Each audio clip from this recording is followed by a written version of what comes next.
Hello student, I am Rambabu Panchal. You are welcome to Navanko Digi Lessons. Today we are going to discuss about industries and its types. Now start. Industries in India. For fulfillment of his needs, man gets certain things from nature directly. Man अपनी requirement को fulfil करने के लिए directly nature से connect है। Certain things are produced by him with the nature's help, while some other things he manufactures or makes using the natural resource। कुछ things को वह नेचर से डायरेक्टली अचीव कर लेता है एंड कुछ थिंग्स को वह मैन्युफैक्चर कर लेता है, और कुछ थिंग्स जो उसके लिए यूजुअल हैं उनको वह नेचर की हेल्प से मेक कर लेता है। दिस वर्क ऑफ मेकिंग और manufacturing things is called industries. यही जो वर्क है वस्तुओं का डेवलप करने का, उनको मेक करने का, ये वर्क ही जो है इंडस्ट्रीज कहलाता है। In the process of manufacturing और making things man uses raw material and convert it into finished goods with the help of labour, energy and technology. Man जो है अपने लिए मैन्युफैक्चर्ड थिंग्स का जो कन्वर्ट करता है उसमें लेबर का यूज करता है, एनर्जी का यूज करता है और टेक्नोलॉजी का यूज करता है। इनकी हेल्प से फिर जो रॉ मटेरियल होता है उसकी क्वालिटी में जो चेंजेस आते हैं उसको वह चेंज कर लेता है, और इसी को क्या कहते हैं हम लोग, industry. By transformation of raw material into finished goods, the man gets different things of his her use, like earthen or metallic utensils made of metal or clay, sugar or jaggery out of sugarcane etcetera. मानव की जो requirement है उसमें किसी न किसी things का metal में वह क्या करता है, उसकी बॉडी में चेंजेस कर देता है। जैसे बहुत सारी ऐसी उसकी यूजफुल थिंग्स हैं जिसका वह अपनी डेली लाइफ में यूज करता है। इसमें आपके मेटल्स हैं और शुगर है,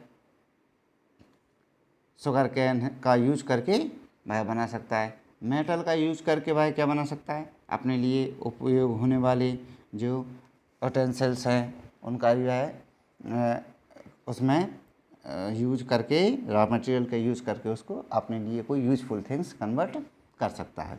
इन इंडिया, भारत में cottage industries were in developed stage in olden day, but during the British rule these industries suffered a great setback.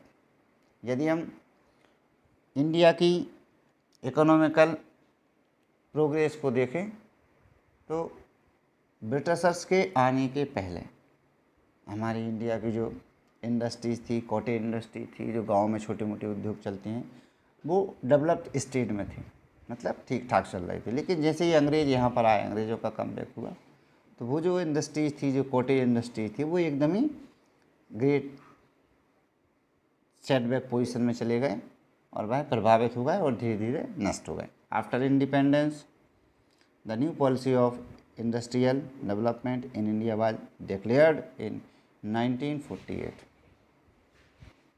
Independence के बाद जो हमारी first new industrial policy developed हुई वह आपकी 1948 में हुई, और ये क्वेश्चन आपको OT में पूछा जाता है। As a result different industries were played in public and public private sector, और इस प्रकार से बहुत सारी जो इंडस्ट्री आपकी स्टेबल हुई, कुछ उसमें पब्लिक सेक्टर की थी और कुछ जो है प्राइवेट सेक्टर की थी।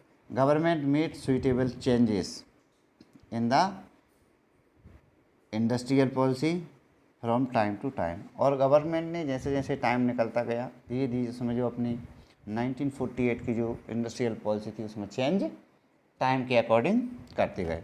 The latest economic policy of liberalisation has opened door for Indian and foreign investors to set up industries in India. और इंडिया की जो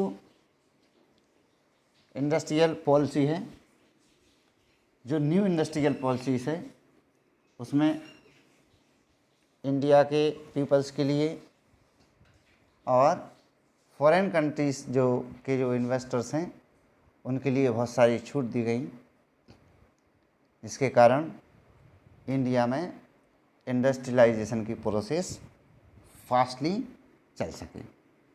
Consequently, the participation of multinational companies in the industrial sector in India has increased, and India is coming up the industrial country in the world economy। और इसका result ये निकला कि India में बहुत सारी multinational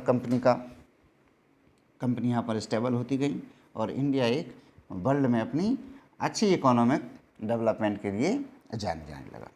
in the textile industry some units only spin yarn, यहाँ की यदि हम देखें तो जो हमारी टेक्सटाइल कंपनीज़ हैं, कपड़ा कंपनीज़ हैं, कुछ उसमें स्पिन यार्न धागा बनाती हैं, सम वेब्स कुछ उसको बुनने का वर्क करती हैं, both while some others are doing both the process. और कुछ कंपनीज ऐसी हैं, इंडस्ट्रीज ऐसी हैं जिसमें कपड़े को धागे को बुनने का, धागा बनाने का और कपड़े को बनाने का भी कार्य करती हैं। In modern times the economic development depend only the industrial development. आज के यदि हम टाइम देखें तो जो इकोनॉमिक डेवलपमेंट किसी भी कंट्री का होता है वो इंडस्ट्रियल डेवलपमेंट पर ही बेस होता है। यदि उस कंट्री का इंडस्ट्रियल डेवलपमेंट होगा तो 100% उसका जो है इकोनॉमिक डेवलपमेंट भी होगा। Economic development bring about improvement in the standard of living which makes the union strong. यदि किसी कंट्री का इकोनॉमिक डेवलपमेंट होता है तो वहाँ का लिविंग स्टैंडर्ड चेंज होता है और वह कंट्री जो है स्ट्रॉन्ग पोजीशन पर आती है। 4 industrial development of the country following conditions are available. हमारी इंडिया में जिस टाइप से इंडस्ट्रियल डेवलपमेंट हो रहा है उसके लिए बहुत सारी कंडीशंस पाई जाती हैं और ये कंडीशन एवरी कंट्री के लिए होती हैं। किसी भी कंट्री के लिए इंडस्ट्रियल डेवलपमेंट के लिए जो मेन बेसिस हैं, जो कंडीशंस हैं, वो उन पर हम अभी डिस्कस करने वाले हैं। First, topography is favourable for setting up the industries. उस कंट्री में जो टोपोग्राफिकल कंडीशन होती हैं, मतलब उसकी जो जोग्राफिकल कंडीशंस होती हैं वह अच्छी होना चाहिए और इंडिया में अच्छी है।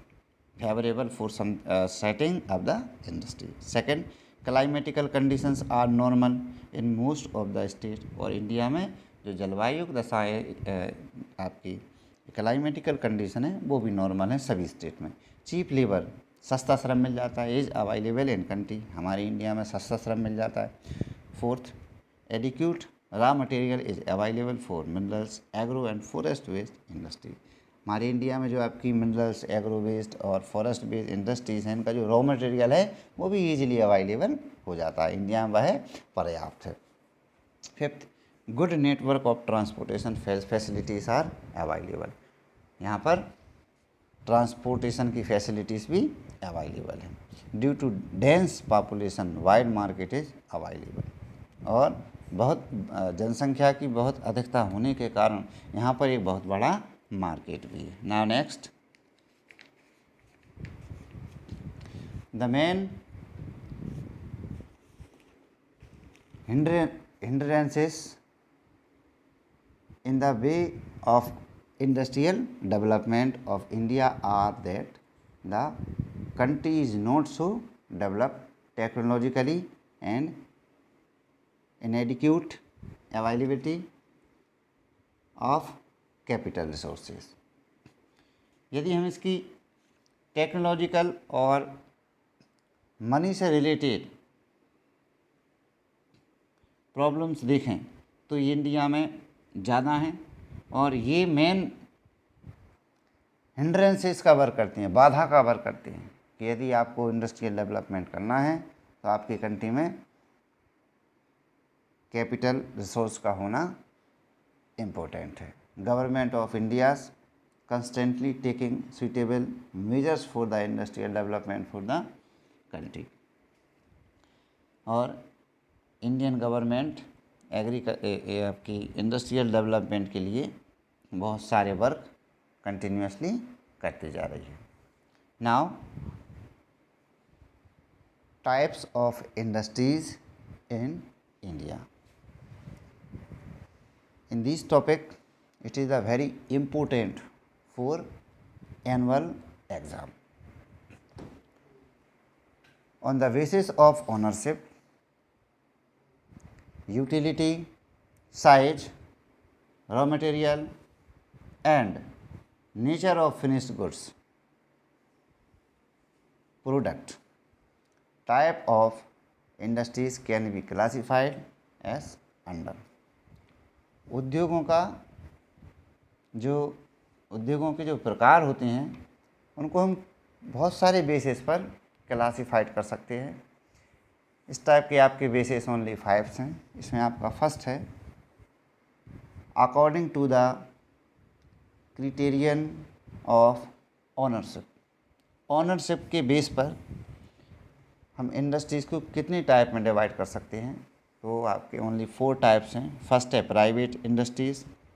प्राइवेट इंडस्ट्रीज़ वे इंडस्ट्रीज़ होती हैं जिस पर पर्टिकुलर किसी जो इंडिविजुअल होती हैं, किसी न किसी पर्सनल व्यक्ति की होती हैं, प्राइवेट इंडस्ट्रीज़ कहलाती है। सेकंड है गवर्नमेंट इंडस्ट्रीज़। इस टाइप की जो इंडस्ट्रीज़ होती हैं इस पर ओन्ड अधिकार किसका होता है, गवर्नमेंट का होता है। कोऑपरेटिव इंडस्ट्रीज़, इसमें प्राइवेट इंडस्ट्रीज़ और गवर्नमेंट इंडस्ट्रीज़ कंबाइंड रूप से होती हैं और इस टाइप की इंडस्ट्रीज़ कोऑपरेटिव इंडस्ट्रीज़ कहलाती हैं। मिक्स्ड इंडस्ट्रीज़, मिक्स्ड इंडस्ट्रीज़ में क्या होता है, जो ओनर होते हैं वो 2 और मोर मतलब 2 या 2 से अधिक व्यक्ति मिलकर भी यदि किसी प्रकार की इंडस्ट्री को रन करते हैं तो वो आपकी इंडस्ट्री मिक्स्ड इंडस्ट्रीज़ में कहलाती है। ये हमारा फर्स्ट टाइप था अकॉर्डिंग टू ओनरशिप। सेकंड है on the basis of utility. इसमें जो इंडस्ट्रीज़ में जो रॉ मटेरियल की हेल्प से कोई भी आपका थिंग्स मैन्युफैक्चर होता है वह किस टाइप का है, उसकी यूटिलिटी क्या है। फर्स्ट है आपका बेसिक इंडस्ट्रीज़ एंड सेकंड है कंज्यूमर इंडस्ट्रीज। तो हो सकता है उसमें कोई जो सामान आपका जो थिंग्स मैन्युफैक्चर हो रहा है वो किसी अदर इंडस्ट्रीज़ के लिए हेल्पफुल हो, या हो सकता है डायरेक्ट वो कंज्यूमर के पास आ जाए। तो इसी बेस पर इसको 2 कैटेगरीज में क्लासिफाइड किया गया है। Basic industries, such industries which provide basic for the other industries. ये वे इंडस्ट्रीज होती हैं जो अपना माल अदर इंडस्ट्रीज़ के लिए सप्लाई करती हैं और फिर वह इंडस्ट्री उस मटेरियल से अपने आगे का वर्क स्टार्ट करती हैं। The products of such industries are use for setting up the running other industries unit like iron and steel industries. इसका example iron and steel industries है। सेकंड है आपका consumer industries, such industries which produce consumer goods like textile, sugar, paper etcetera. ये वो industries होती हैं जो only consumer के लिए कोई गुड्स बनाती हैं और जैसे ही इंडस्ट्री में वो थिंग्स आपका मैन्युफैक्चर होता है डायरेक्ट वह कंज्यूमर के लिए सप्लाई कर देती हैं। थर्ड है on the basis of size. Size के अकॉर्डिंग में हम इंडस्ट्रीज़ को 4 कैटेगरीज में डिवाइड कर सकते हैं। फर्स्ट है आपका large scale industries, second medium industries, third small scale industries and last cottage industries. जो लार्ज स्केल इंडस्ट्रीज होती हैं उसमें ये देखा जाता है कि उसमें टोटल जो इन्वेस्टमेंट किया गया है वो कितने तक का है। तो यदि उस इंडस्ट्रीज़ में 10 करोड़ से मोर इन्वेस्ट किया जाता है तो वह आपकी लार्ज स्केल। मीडियम जिसमें 5 करोड़ से लेकर 10 करोड़ तक का इन्वेस्टमेंट किया जाता है इस टाइप की इंडस्ट्रीज आपकी मीडियम, एंड 2 करोड़ से लेकर 5 करोड़ तक की जो आपकी इन्वेस्टमेंट किया जाता है, इस टाइप की इंडस्ट्रीज आपकी स्मॉल स्केल इंडस्ट्रीज। लास्ट आपका होता है कॉटेज इंडस्ट्रीज। कॉटेज इंडस्ट्रीज आपकी कुटीर उद्योग कहलाते हैं। ये नॉर्मली विलेजेस में स्टेबल होती हैं और इनमें जो स्टेट इन्वेस्टमेंट की जो कैपेसिटी होती है वो 0 से स्टार्ट होती है, मतलब फ्री ऑफ कॉस्ट भी स्टार्ट हो सकती है। Where capital investment is nominal and which are run with the help of family members. ये फैमिली मेम्बर्स की हेल्प से स्टार्ट किए जाते हैं। If such industries are located in the village they are called village और rural industries, and if they are located in the town they are known as urban cottage industries। इसके भी 2 types हो सकते हैं, एक आपका रूरल कॉटेज इंडस्ट्रीज जो rural में जो आपकी विलेजेस में होती हैं, और सेकंड आपकी अर्बन कॉटेज इंडस्ट्रीज जो आपकी किसी सिटी में होती हैं। Fourth, on the basis of type of finished good. वो इंडस्ट्रीज़ में क्या होता है, कोई भी आपका न्यू थिंग्स मैन्युफैक्चर होती है। अब वो किस टाइप की है, हैवी है और लाइट है। तो हैवी और लाइट के बेट पर उसको 2 कैटेगरीज में डिवाइड किया गया है। हैवी इंडस्ट्रीज़, इसमें हैवी मटेरियल प्रोडक्ट जो है मैन्युफैक्चर होता है, लाइक ट्रैक्टर्स, एरोप्लेन्स, इस टाइप के heavy machines, railway engines. And light industries, ये हल्के फुल्के थिंग्स को मैन्युफैक्चर करती हैं, जैसे आपका टॉयस है। लास्ट हमारा बेसिस है on the basis of raw material. Industries में क्या होता है, कोई भी जो न्यू आपका थिंग्स मैन्युफैक्चर होती है उसके लिए रॉ मटेरियल नेसेसरी होता है। तो वो रॉ मटेरियल के सोर्सेस क्या है, कौन कौन सा रॉ मटेरियल क्या है और किस सोर्स से हमको अचीव होता है। First agro waste, second mineral waste, and third forest waste industries. Agro waste industries जो होती हैं उनका रॉ मटेरियल एग्रीकल्चर से अवेलेबल होता है, like this cotton textile industries. B minerals based industries, इसमें भी मिनरल्स जो हमारी इंडिया में अवेलेबल हैं या हम फॉरेन से परचेज करते हैं, उसके बेस पर जो इंडस्ट्री स्टेबल हुई हैं उसमें आपकी iron steel industries mainly important है। एंड लास्ट है आपका फॉरेस्ट वेस्ट इंडस्ट्रीज़। तो फॉरेस्ट वेस्ट इंडस्ट्रीज़ का जो रॉ मटेरियल होता है वो फॉरेस्ट से डायरेक्टली उनको मिलता है। इस टाइप की जो इंडस्ट्रीज़ का जो एग्जांपल है वो पेपर इंडस्ट्रीज़।